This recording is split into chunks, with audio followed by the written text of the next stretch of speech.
Hello, it's Phillip Taylor speaking from Richmond Green Chambers in London, and this morning it's my pleasure to look at a book from ELGAR Publishing, the independent publishers. It's a textbook, this one. It's The Conflict of Laws, a comparative approach, texts and cases. So it's basically a textbook and a casebook. Now it's been written by Gilles Cuniberti, and I'm very, very impressed with the book. It's available as a book, a paperback and an eBook. And we've given it, Elizabeth and I talked about the book, and we've given it the following review title for our book review. Another excellent new academic text for law undergraduates from ELGAR Publishing in post-Brexit Britain. Because let's face it, we are going to have to start thinking about what we're going to be looking at in terms of our laws, our books and everything that we've got, all the materials we have, as we leave the European Union. We've started the process. We've got the Great Repeal Act about to start being implemented in a big way, and there'll be all sorts of changes taking place. So watch this space. Let's have a look at the book anyway. It's a paperback, this one.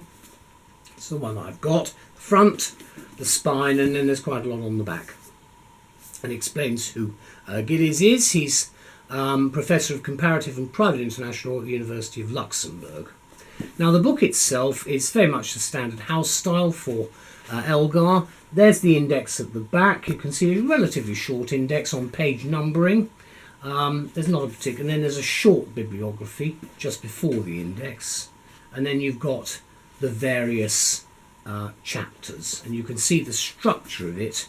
You've got notes and questions at the back of the chapters. So it's much more of a textbook. You've got quite a lot of boxed areas for various points that are being made concerning. These are actually extracts from court reports, cases and so forth. And then as we go to the front of the book, let's open that up. You can see there's a nice little dedication there, which I always like to show. Then you've got the actual title of the book there. You've got some blurb about ELGAR there. Then this is the contents in brief. You can see the structure in various parts. In fact, it's got 6 parts. Choice of law, jurisdiction, foreign judgments, contracts, torts, marriage. And then the short bibliography at the back. Then there's a detailed full contents. Then tables of cases. Not that many. You've got also various additional points, table of legislation there, and then we get from there we get into the introduction itself, what the subject matter is. It's private international law, which we call conflict of laws, and the book runs through on that basis. There are a few footnotes. There is no proper paragraph numbering, but this is a textbook. You've got notes and questions. So all the way through, there are effectively learning outcomes, which is what, of course, Gilles has tried to produce for you. And I think he's been very successful. Now, this is what we say. Professor Gilles Cuniberti offers new students an excellent approach to the study of conflict of laws, also known as private international law, with this comparative approach, which is both a textbook and a casebook, and it remains a field of law of the greatest importance in any increasingly globalized world. And the analysis of any legal issue in a case involving more than one country must start, we think, with an assessment of which court could potentially hear the case and which law it would apply. And so do read Cuniberti's introduction to the book before you consider the contents in greater detail. I think that will assist you on your learning path. As the author says, contrary to other manuals or casebooks which focus on the law of one jurisdiction, this innovative casebook offers a comparative treatment of the field. I think that's very helpful for study purposes. Yes, indeed, because on every issue, of course, materials from several jurisdictions are discussed and compared, which students will find most useful. I think it'll give you a better picture, actually, of what you're studying.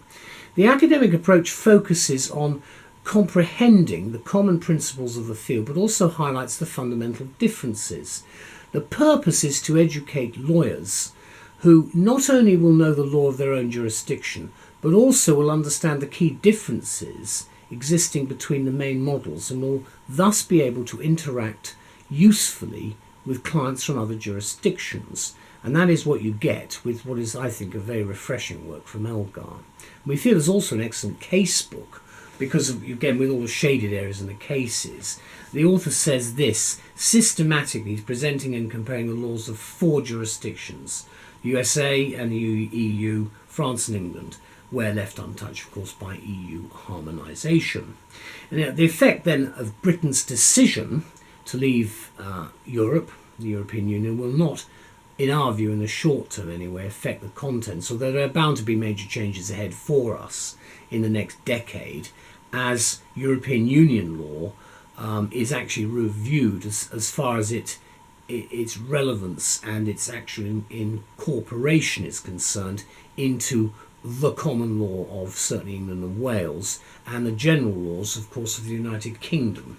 And the comparative approach adopted by Cuniberti gives additional insight into rules applicable in other jurisdictions such as China and Japan, and discusses remarkable solutions adopted in a wide range of jurisdictions outside that area, such as Italy, Germany, the Netherlands, Canada and Tunisia.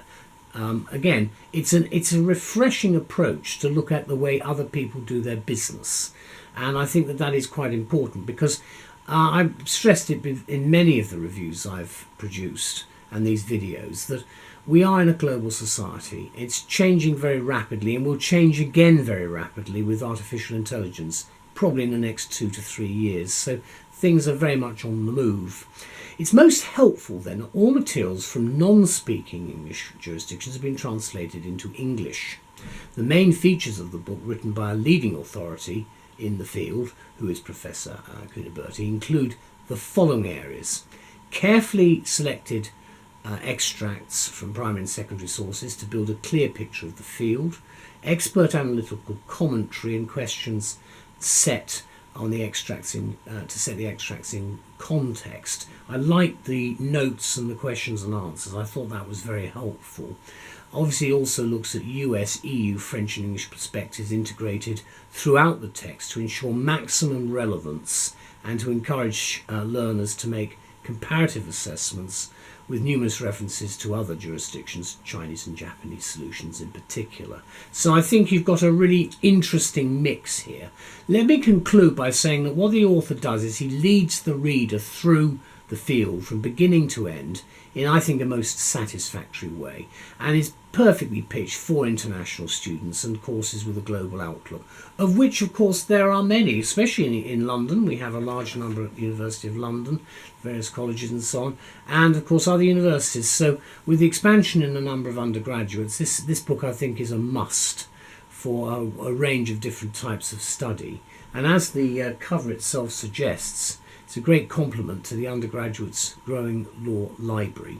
The publication's date is 2017. I would be expecting a new edition in due course. They don't come out very regularly. Let's have a last look at it. There's the front, spine, and then the back. Just opening it in the middle. You've got here parallel litigation. Again, you can see the structure. There's quite a lot of extracts that are produced. In this case, it's from Switzerland. But you've then got these notes and questions, which I think do help you to try and master the points which are made in the individual chapters. Again, you do have questions, and then the case law also, I think, is very helpful. And you should know quite a few of the cases anyway, if this is one of your substantive law areas. A big thank you to ELGAR and to everybody involved in this, and thank you, Gilles, very much for producing it. I think it'll help everybody in their studies. Thank you. Bye-bye.